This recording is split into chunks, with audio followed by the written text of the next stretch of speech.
is the lever not moving all the way? I got the new stuff. I got the new stuff. No, no, no, no.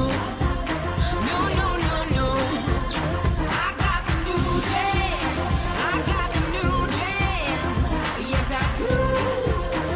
Yes, I do. I got the new stuff. I got the new stuff. No, no, no, no. No, no, no, no, no, no, no. I got the new stuff.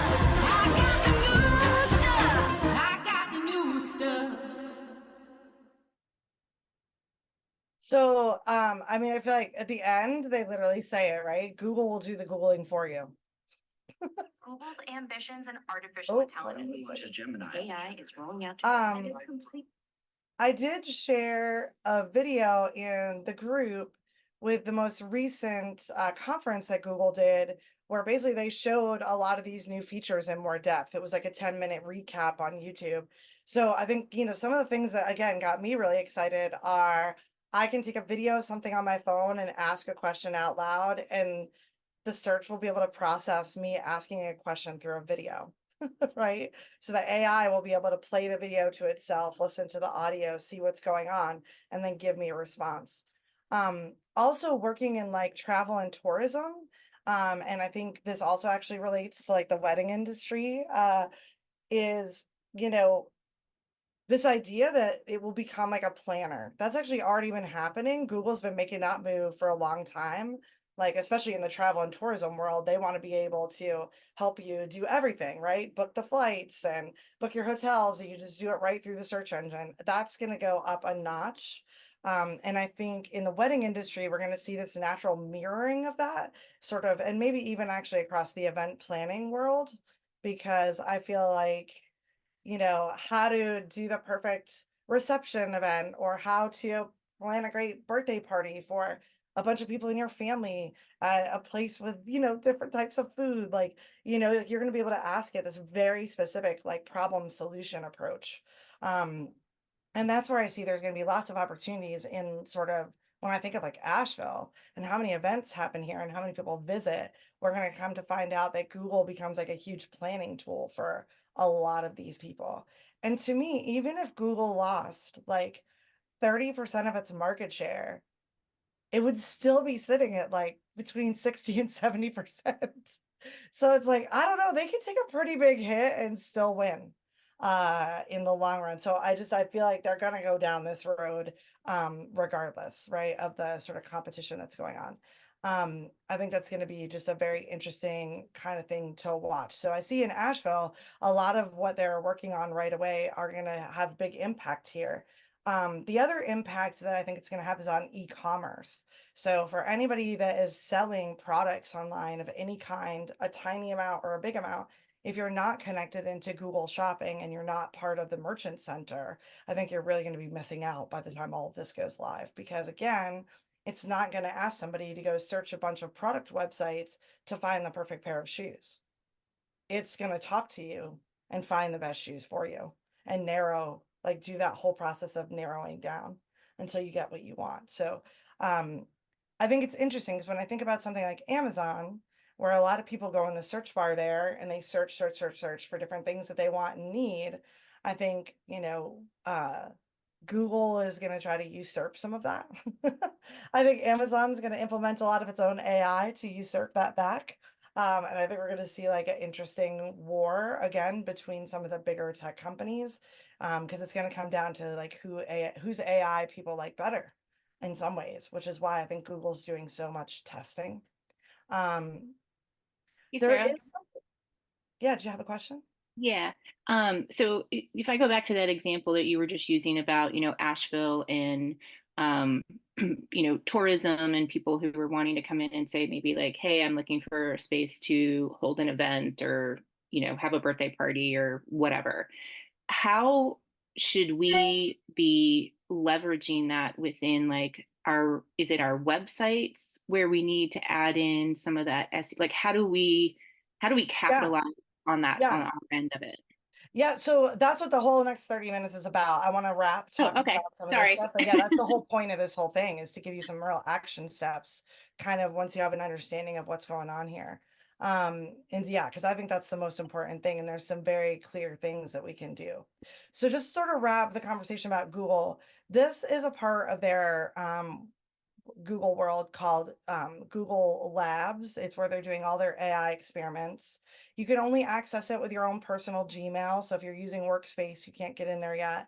But you can start to play around and see different examples of what they're doing. I think the coolest thing about what they're doing, and this is going to come back to a point of something you can do, is you'll notice not only is the search being, adjusted through AI overviews and kind of this more conversational thing, but Workspace is going to have a huge integration. They're actually already working on this, which is why they don't have you in here messing with it. Because if you're using Google Workspace for your company, all this AI is going to integrate into Workspace. Gmail, Olive Drive, everything is going to get a big upgrade around this stuff where we're having more interactive conversations across the board in almost every aspect of Google. Also, two things that they're killing it on that most people right now do not realize how good it's getting because they haven't really released it to everybody in the world. But their image, music, and video creation. So their AI's ability to make graphics and make videos and make music of any kind, they are really deep in this right now to solve some of the problems that we're having with it. So like a good example would be when I try to make graphics inside of AI and I ask it to put words on the system, it never does it right. It gives me gibberish. It can't spell. It's like a big mess, right? That's happening in almost all the image creation platforms. They're trying to solve that right now. They're like, oh no, our AI, you're going to tell it to write something on the graphic you make, it's going to do it. So I'm really fascinated to see if that happens. Same with video. They're in a really deep place right now, I feel, with video creation, which is something I'm super hyper excited to try. I've been playing around with video tools for the last 2 years. Some of them are good, but none of them are good from a creation standpoint, right? Where like what I create is actually cool. A lot of it I think is still pretty all around. And the music stuff is the same way. They're just taking that stuff like really deep level right now. So once they kind of create those things, I think it's gonna be interesting to see.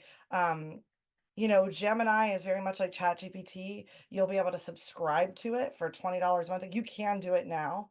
But I think they're going to integrate that with Workspace. There's going to be some ways to have your whole team subscribe to that sort of stuff. But yeah, I'm really fascinated by all of this because I think, again, people kind of think right now that Google's not doing much, and that they're sort of behind ChatGPT. And I'm like, I don't think they're that behind. I think they're trying to make sure when they launch, it's something really epic, and something that's really hard to compete against. So just you can check out the labs anytime and kind of see that. And did you have a question, Molly? I do. Yeah. So I know that the website and like SEO, that stuff is going to be important. How important is also Google Business going to be and like our ranking on our Google Business page? Yeah. Yeah. Hugely. Okay. Yeah.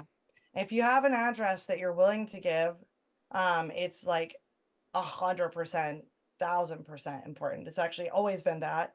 So anybody not using it when they have a location that they're willing to put out into the world, you can perform so much better in your local search results right now when you have a Google business listing. And especially if you're any type of brick and mortar location, it's essential. It's going to give you a huge other, it's basically you're getting into a different vertical of the algorithm through that, and that vertical dominates mobile devices, and it will continue.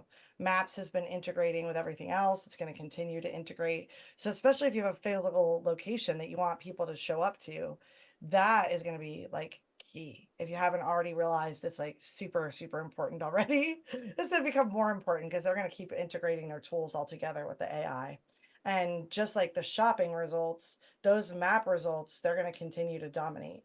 So when people are driving around looking for somewhere to go, or they want to come to your office and meet up with you, it's going to be really valuable. If you are hiding your address and you don't have, because you're working from home or something like that, I think there's always a slight downgrade there because it's maps. So if somebody can't come to your place, that's going to affect how like big of an effect it has. But still, we're seeing most local businesses, even when they don't have their address listed, when people are in your regional area looking for something, it really amplifies your ability to be shown to them because it's going to dominate at the top the way maps are now. I think we're going to see that go higher. And you'll notice in that video that I shared, when they're showing kind of the results, if you're doing good posts and good imagery and good video content and really keeping all of your Google business listing up to date, and you're actually adding to it and engaging with that, I think you're going to do even better because they're going to source information from there first if they can. So, you know, if you're putting your events up there so people can see them, that's going to be, it's already again important to compete, but I think it's going to get more important because we're going to see the multimedia aspect explode. I mean, we're already there, but I feel like a lot of smaller businesses, again, we don't have a huge amount of time.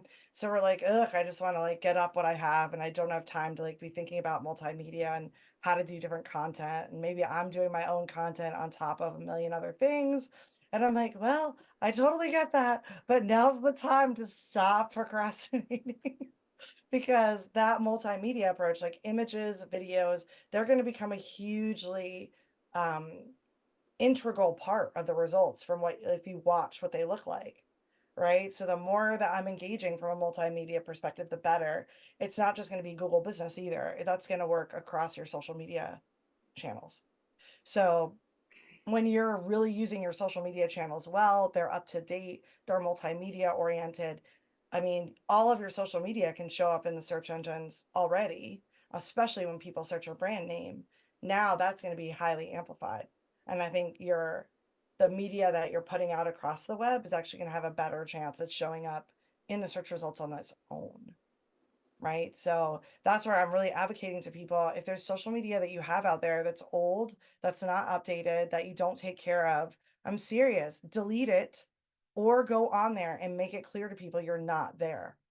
And then really focus your time and energy on the social media accounts that make a difference for you. Because I think those are going to become more and more valuable going forward, but not if we're half-assing it. Right. Like I hate to say it, but it's like if you're half-assing stuff, you're not showing up anywhere. You know, so it's like I really want people to think of decluttering their social and online presence overall from a holistic perspective, being really clear, like what are we actually using as far as channels? What are we committed to? What channels do we maybe have, but we need to be very clear for people we're not engaging there. That's going to help Google's whole algorithmic system understand like when your content is the best thing for the results, right? And our content is going to be, our websites are going to get judged even more harshly. But I think what we're going to see is our website mixed with all of our other channels it's incredibly valuable to have that bigger perspective and to not see things as like one island. Like in our online presence is not a bunch of islands. Like it really is like something that's supposed to be all connected together and be making messaging and like being clear about who we're the right fit for and stuff like that. So it's funny when I think of like things like restaurants and stores and like bars and stuff like that. I think that's one world where I see clean up your stuff now, right? Like if there's things you're not using, do you actually need it? If you don't have something out there that's like 3 years old with no updates, kill it or update it. And worst case, post something that just says, we're never going to update this again. Because I guarantee you, Google's smart enough to know that.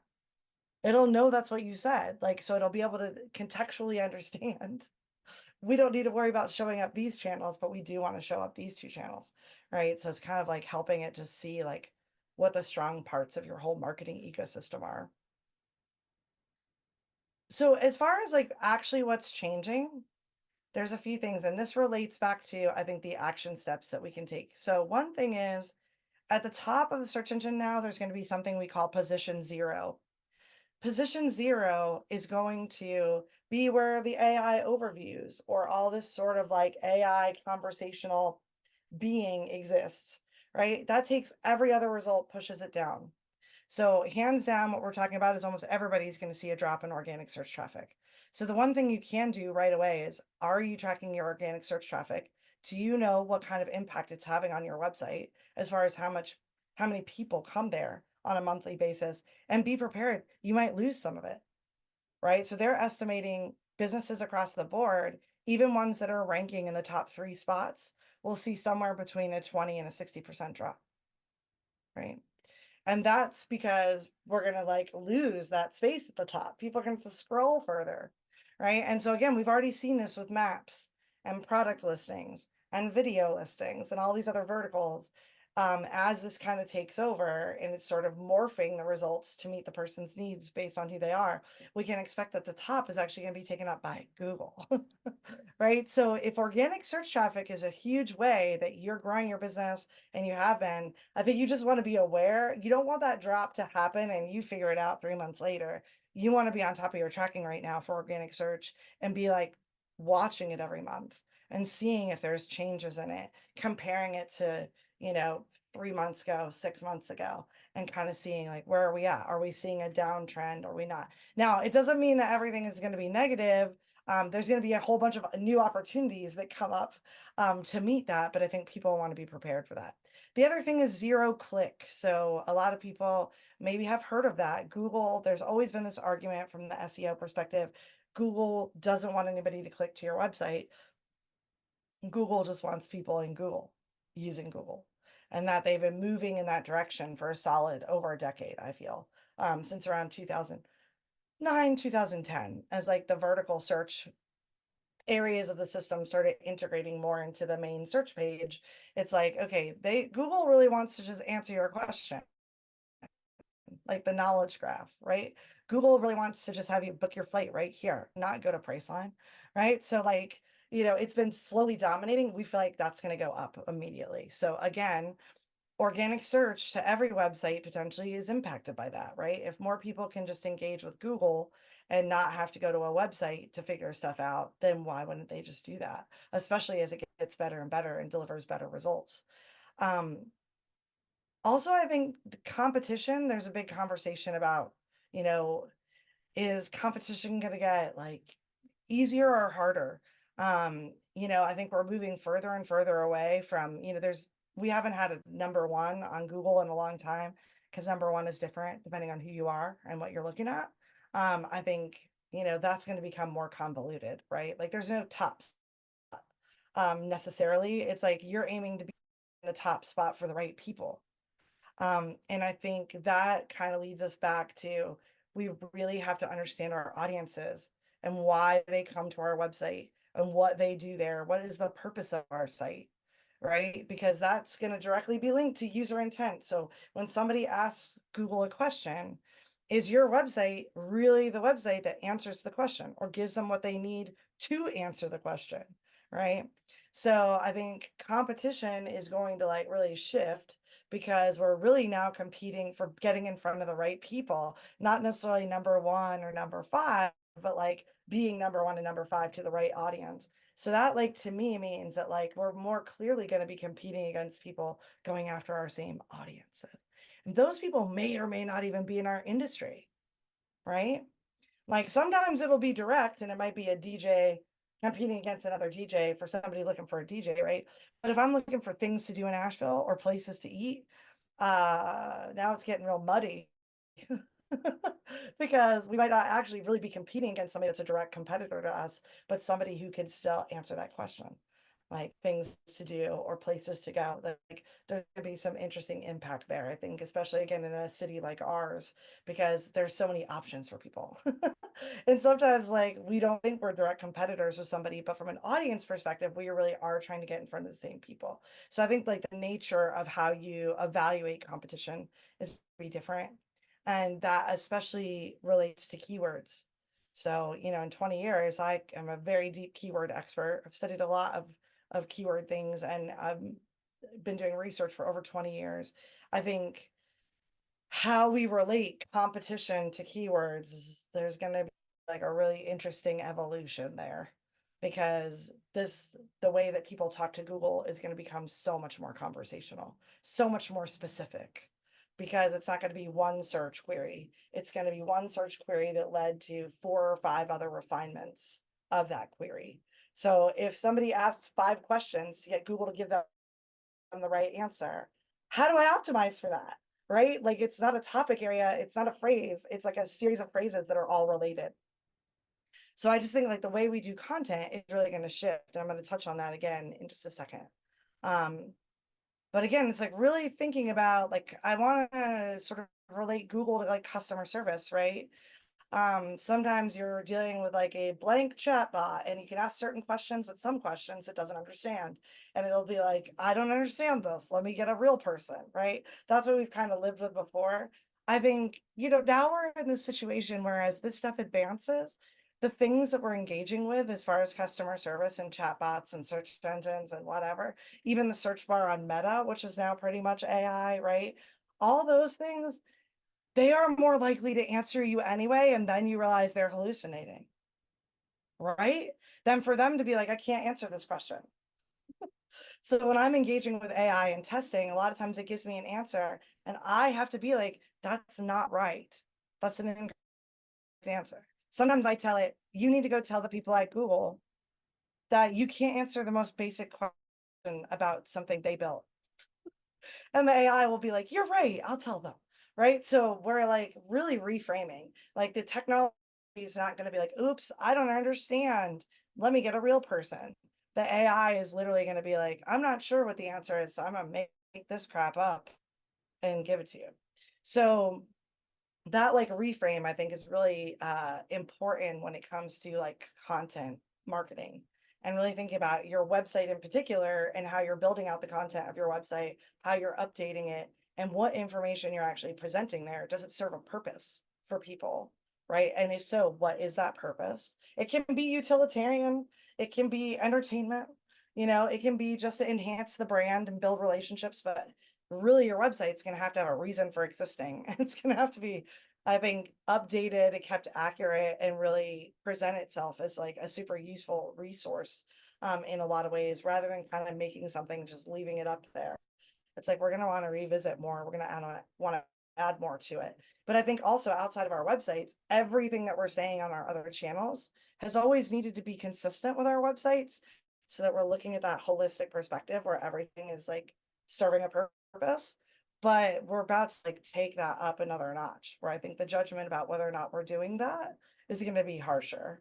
And so what you're saying on your social media, what you're saying on your blog, what you're saying on, in PR that gets coverage, right? So when you get coverage from a magazine or a newspaper or an influencer or something like that, all that stuff is going to have way more value and meaning in this world.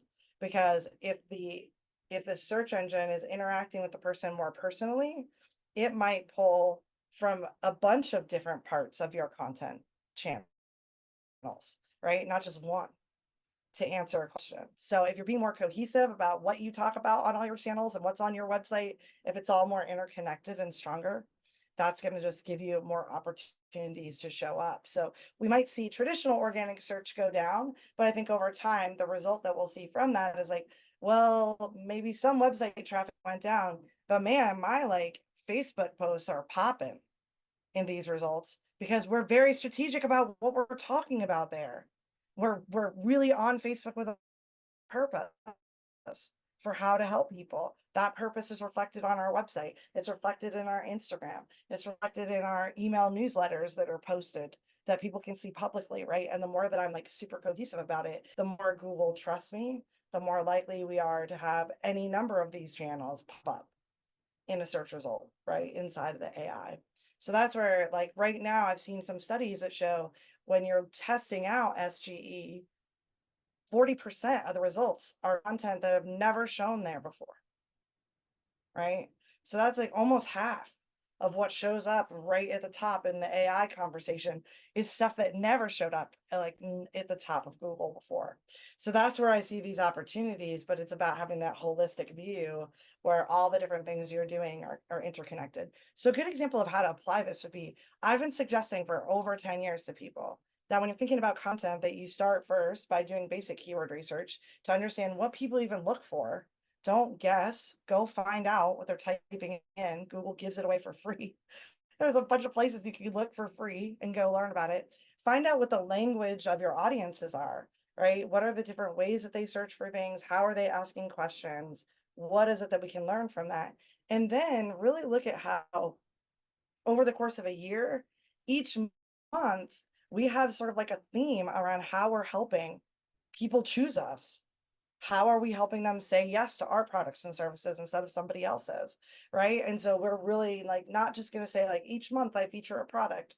maybe we can do that, but let's like go a little deeper, right? And really say, like, if we're going to feature a product each month, why are we featuring it? Right? What value does it really have to the person? That's what we want to talk about in the content.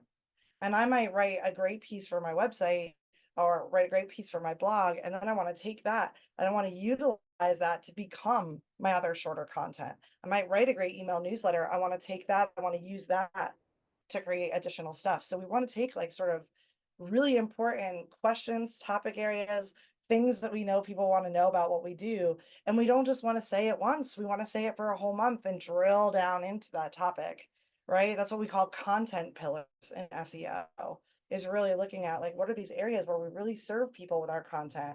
And how do we make that something that we're doing for a period of time, not just like one idea for, 1 week's postings. And to me, that's where sometimes people, again, they're like, well, that's just like a lot to think about. And I'm like, yeah, but if you actually got into that framework, you'd be spending less time on all your content. That's why I always suggest it. Because as a professional, when I'm handling content for people, that's what we're doing. We're not writing and creating everything from scratch. We're really saying, like, all right, here's the main theme we want to talk about. This is how we're going to serve everybody. We got 1 or 2 long form pieces of content we want to do, but all that, we're going to turn that into carousels. We're going to turn it into live streams. We're going to turn it into reels. We're going to take that same concepts and we're just going to like mix it into everything we're saying. We're going to do it for a month at least, in my opinion, right? And sometimes you can even have things that would be more of a longer term where you could spend a whole quarter doing it. Right? Like sometimes they like weddings, I think for you, Molly, like there's lots of different ways you could come after that and actually just come up with like a bunch of cool stuff where it seeds your content for like 3 months straight, and you're creating real cohesion across all your channels.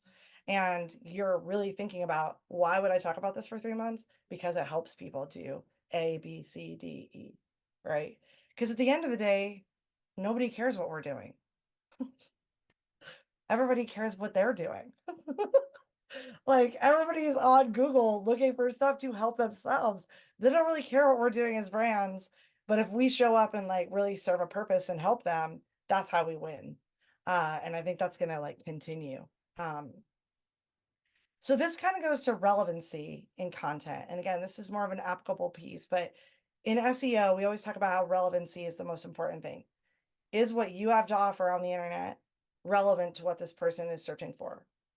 The more you can have relevancy there, the more likely it is for you to show up. That's why we have to think from questions and answers, problems and solutions, right? What do we help people do that nobody else can do the way we do it, right? And what makes it special? So that has to become like the cornerstone of everything we're saying.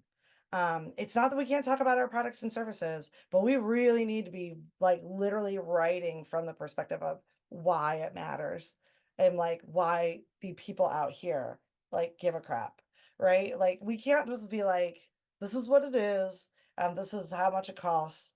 It's like that matters, but really what's going to hook them in a world of a million billion pieces of content everywhere is that it speaks to something that's really relevant and something that they need or want right now. And so like really going back over your website, like your FAQs and how you approach different pages on your website. If you want to prioritize, look in your GA4 data and see which pages of your website get the most organic search traffic. They should be the first pages that you look at and analyze, right? Because the ones that are already doing well on Google, they're the ones that need attention first. Because if we like work on those and amplify what they're already doing, they could do better. So how are we answering more questions in that content? How are we making it really clear to people what the purpose of this page is? You're on this page, here's what it's going to do for you, right? It's really important that we don't sort of like beat around the bush with that it's like very clear. You can get creative, but we don't want to dilute those messages. Like we have to find that balance, right? Really looking at long tail and conversational phrasings. So again, this is like not like, this is old stuff. I've been talking about this for a decade or more, but like we really want to go there now. Like your website should not sound like some boring professional robot. Like it needs to sound like people own the business, that people built the website, and that if they're interacting with the website, they are through that interacting with people. So really, I think this is just something I will challenge everybody in business to think about, because I know every industry is a little different. but it is not unprofessional to just be a person. And we need to get over that.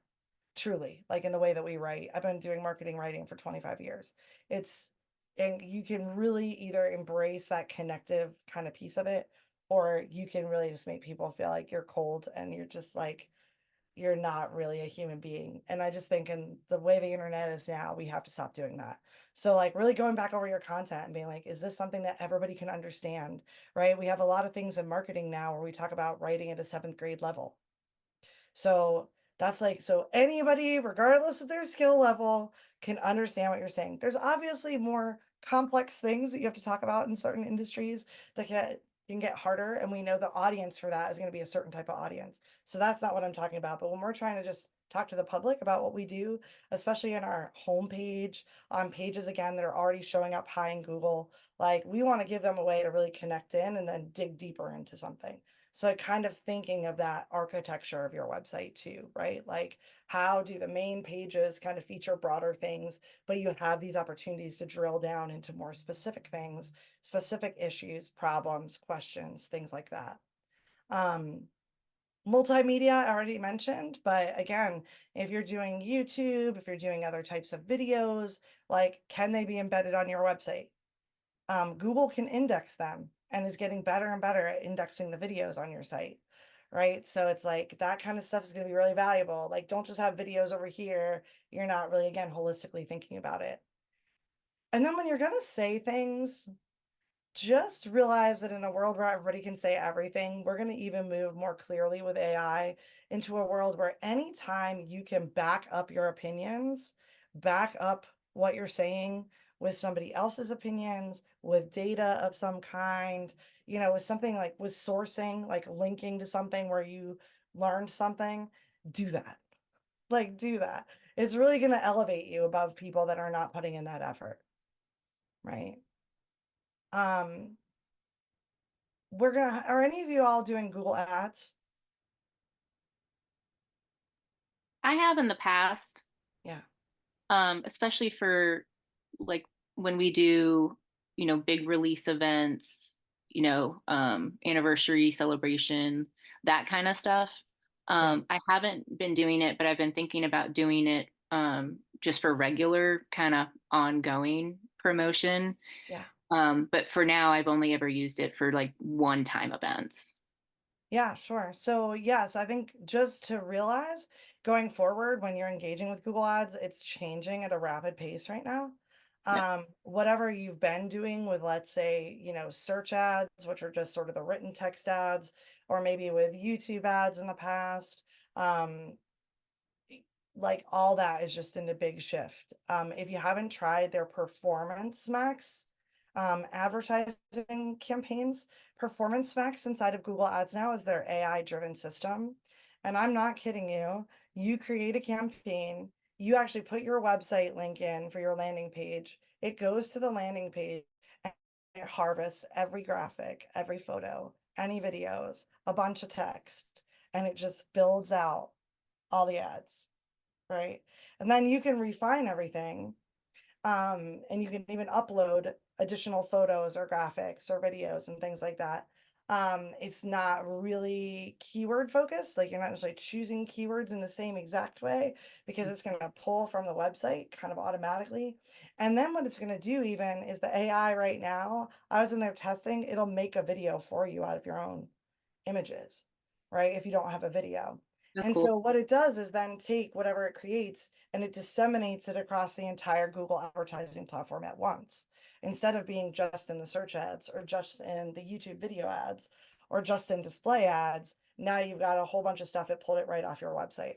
So this is where what I'm saying about the landing pages of your website and like really understanding, especially when you're going to link ads to pages of your site, like really think about what you're doing at this point, because even if you're not using Performance Max, as they integrate a lot of the AI into the other campaigns, it's really going to judge you on how close the campaign that you built is to the page that they're landing on. And those purposes have to be clear and aligned, right? So if it's like, we want people to go to this event, that's what the whole ad campaign is about. There better be a killer page about that event. And it better make it really easy for people to do whatever they have to do to attend. right? Whether that's buying tickets or registering or whatever. So just like thinking again about that relationship, not just of your other channels, but of anything you're doing in Google Ads, it's like I just think their judgment of your website is going to be really strong. So I have a lot of small businesses where they like to take all their advertising and send it to their homepage. And I'm like, this is not working. Like your homepage is too broad. And then we have these very specific ads. It's not aligned. And so Google judges us for that right away, and our ads don't perform, or we get super low scores for quality on what we're doing. So we're going to see that like continuing kind of forward. I will say the other things we've covered a few different things about what you can do, right? So um, track your organic search traffic, know where you're at now, be watching it over the next 12 months to make sure that you're not losing a huge amount of traffic to your site because SGE is taking over and it's like not showing up as well, right? Or you're just moving down on the page. Make sure that your websites are up to date. Go through everything. If you have to, like I said, prioritize the pages that are already getting Google organic search traffic and evaluate them first. Like, is everything up to date? Is it clear what people can do on that page and why they would be there? And like what the purpose of them looking at it, reading it, watching anything there, engaging with it matters, right? How can we just make sure when they scan the page, it's very clear, yep, this is for me. Right. And when you can source things, have other opinions, don't be like super one-sided sometimes about stuff. Unless, you know, you're writing fiction on your blog or whatever, then you're free to like do whatever you want. But in some ways, if we're trying to give people info about our business, we just want to like really kind of highlight our credentials when we can, have reviews and testimonials on different pages, you know, to back up what you're saying, things like that. If you're doing e-commerce, Google Shopping, Google Merchant Center, you really want to make sure that you're connecting into those things. If your website's not capable, you're going to need to get help and make sure that's happening because products, really, you want to be connected to the thing that's going to show the product listings right at the top in the AI overviews. Your social media, any other channels that you have off of your main domain, like really thinking about like how are these things interconnected from a content perspective? Does content on my social media reflect content on my website?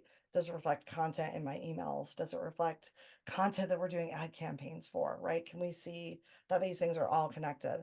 And I think one thing that everyone can be evaluating is I think we're moving into a world where there's two things that are going to matter to all businesses. And I know this is hard because, again, this is a heavy lift for smaller businesses, but owned media and first party data, this is the future of all of our technology. So having a website where you have a blog, where you have your own videos that you're creating, where you have a podcast, like things that you actually own as far as content is going to be really valuable. So I recently was studying with this great guy, Adam Stoker, who does the Destination Marketing podcast, and he was talking about media as like a stool, and one like, you know, leg is shared media, that's social. One leg is paid, that's advertising. One leg is owned, that's building content on your own website. That's really strong. That's branded, that features what you're about, right? And so reinvigorating your commitment to that is going to be valuable. And figuring out ways on your own website to collect information about people that is more about who they are, right? So doing giveaways and contests, doing free downloads, doing any type of content where you could ask them for their name, their location, their email, and maybe even like 2 or 3 questions about who they are, right? That type of style of collecting data about your potential audiences, the more we can do that, the more we're building first party data, which is much more valuable. And as people are allowed to turn off tracking here, we're going to be paying more and more money for less and less information about people across the board, right? So that's going to be a big change. Hey, I know Sarah. we're right at time. I think those are kind of the main things. You know, I've also made a list in this document of just, you know, kind of a checklist like this at the end. So, you know, like what are tips on how you can be prepared? What can you do? I've already mentioned a lot of it, but going multimedia, you know, anytime you can get third-party mentions, work with influencers, do all that stuff. Think about your content in the Google world. We call it helpful content. And it's attached to the EAT, right? The EEAT, expertise, experience, authority, and trust. So the more we can evaluate our websites from that perspective, is what we're saying useful? Is it helpful? Is it trustworthy? Right? Is it really featuring what we're best at? and why people say yes to us instead of other people. Um, and one thing you can all do just to pay attention right now, that's like your own little form of research, is when you're in, like if you have 10 or 15 minutes, 20 minutes at some point to sit down, go to google.com and actually just think about your own products and services and type in what kind of things you think people would type in when they're looking for what you do, right? When they're looking for that event, or they're looking for that DJ service, or they're looking for something wedding related, and do some variations. And what I want you to pay attention to is what comes up in the people also ask section. So that little Mhm. section, once you type in a query, it always says people also ask. And if you start clicking, it'll just keep adding to the questions that people type in. That is a great place to learn about how people are already having conversations about what you do, right? Without even using a tool. Sometimes you'll see the knowledge base. They'll have some things that pop up there, and you can kind of click in there and you can see more of a conversational approach to the topic. I think paying attention to that. If you are seeing the SGE already in the AI overview, when it says suggested follow-up questions, click on it. Right? Because again, all of those are little ways to kind of see what does Google's AI algorithm already understand about what you do, right? How is already engaging people in the conversation, like in that sort of world where Google does the Googling for you. And so you can be playing around with that and just like sort of making note of that. Because sometimes I find questions in there that I'm like, huh, I never would have asked that, or wow, I didn't think about that particular angle into that niche audience. So like I need to have more parts of my website to talk about specific niche groups of people, right? If I want to attract those people through them looking for something for what they want and need, I can't just have a website that's like everybody can do this, right? I'm really gonna have to start thinking about, well, how do I have more content about exactly who everybody is, and how do I add that? Whether it's again testimonials, videos, blog posts, like whatever it is that I feel I can leverage the easiest, I think is the answer to that question, right? Hey, Sarah. Yeah. So you were talking about the three stool or the three legs of the stool, and one of them being right sort of owned content. Um, we've Yeah. we've talked a lot about, starting a YouTube channel or starting a podcast, and I think what we struggle with is the ability to do it consistently and be able to drive all that content. How valuable are you seeing those outlets when it comes to like thinking about like, we're a winery and, we're producing a product, and how valuable do you see that in a, I would say more of a sector based um, of small businesses versus just in general? Yeah. So I think the biggest question is when you're talking about what you're selling, is part of what you're doing just to the public and like getting them to engage with your products, and then maybe part of it is like B2B in some way, or are you Mhm. mostly B2B, and like what's the situation there? We're 90% public to the public. Yeah. Yeah, awesome. So because I don't think it's an industry thing, right? I think it's an audience thing. Okay. And in the long run, I would argue that if you want your website to be really to achieve expertise, experience, authority, and trust, and to potentially be able to gain more and more attention from search, owned media is going to be the number one way to do it from a search Okay. engine perspective. That doesn't mean you can't use other types of advertising and things like that instead until you have the bandwidth for something like that. But from an SEO perspective, I would say about more owned media is going to be like that's the long game Yep. for sure. And I'm not the Okay. only one who thinks that. There's actually a bunch of other people in the field that are really agreeing. Like the long game of having a website that gets more and more organic search traffic and continues to do that through this change is going to be having a killer website with great information that you own, Okay. not stuff that's coming from outside. And there is an argument that, again, with paid search, what's happening is everybody's seeing the results of their paid search go down. The cost is going up. The amount of data we can get out of it is really, it's hard. right? Because if you don't have a web designer, you don't have a developer who really understands how to tag your website correctly and do Right. all the things that are necessary to track your conversions, then like really you end up kind of stuck. So what a few of us have really been predicting is that paid media is still going to be super valuable. It's kind of it's not immediately gratifying, but it is sometimes a faster way to some sales. That's what you need because it doesn't take so long, but at the same time, we're just not seeing paid media like producing at the level that it was. And so if that's the case, we feel like as SGE comes out and makes everything more conversational and more about, what shows up the top is stuff where there's a great website kind of behind it. In some ways, even if it's social media and stuff like that, which again, there'll be some opportunities there, but the social media accounts that are connected to killer websites are actually going to do better, holistically speaking. Yeah. Yeah, so it's like that's where I feel like owned media for the public is I think going to become really important. Um, I actually think that's kind of better, because it's our voice, it's our ability to tell our own story versus other people trying to tell it for us. yeah, absolutely. Yeah, hey, thanks for being here, Nicole. And feel free to email me if you have any questions that come up. Thank Um, you. See y'all soon. yeah, but yeah, I feel like, with owned media, it's funny because I'm in the same position. I've been working on a show that I want to do for a while. I'm about to kick it off this year, but it's been like 3 years in the making, and in the Yeah. meantime, I did some other things that were simpler, right? Like I really did try to take some longer content and repurpose it into things and build out our YouTube channel for a while that way before I'm ready to launch this kind of other thing that I'm working on. And so, it's like I guess what I'm saying is I'm not advocating that you spend a bunch of time on something you don't have time for. Right. That never works. That never works. It's like, don't do that to yourself, right? Figure out what's working right now for you and amplify that, until Yeah. you have time to like get into something completely new and kick it off. Because I do think one of the things we're going to see is consistency and cohesion.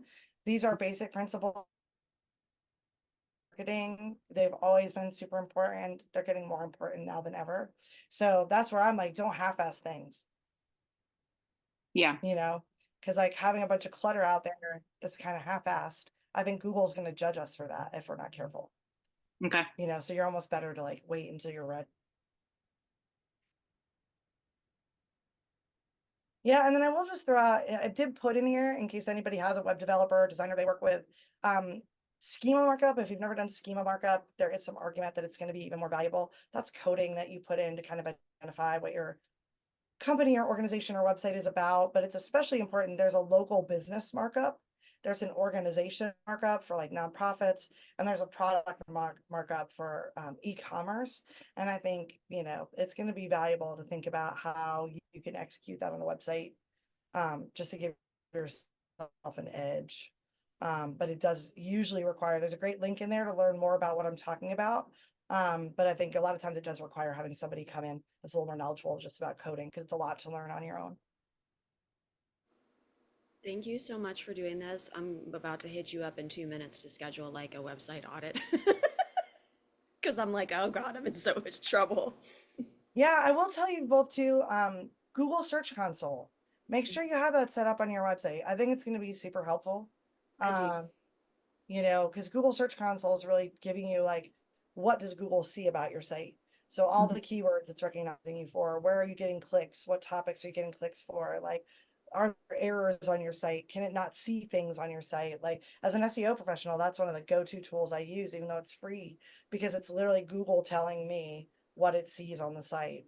And even though I can like pay for a bunch of other tools, that one's my primary because Google's the top search engine in a lot of ways. And so I want to make sure we're always working there. And so you can always sign up for that. But yeah, hit me up. Definitely we can talk about doing that for sure. Cause I can at least take the temperature on things, and kind of say, here's where you're at, cause I think just like knowing where you're at now is really valuable. Even if you're not ready to do something, it's just knowing this is where we're at. If we start to see something changing, which way is it changing? Mhm. And then, like I said, just thinking about um, content in a bigger way, how you can be more creative and fun and people oriented. That's the part I'm most excited about. Thank you So so I much, want, Sarah. Thank you yeah, so thank you all for coming. I really appreciate it. Like I said, I recorded most of this, so I'll send it out, and I have the AI companion on, which will do a little recap of everything. So I'll pull that and write it up to you. But feel free to like share this with anybody. and Cool. just say, hey, if you want to understand what's going on, here's some tips. Thank you. All All right. Thank you Have a so great day. much, y'all. Sarah. right, we'll see you.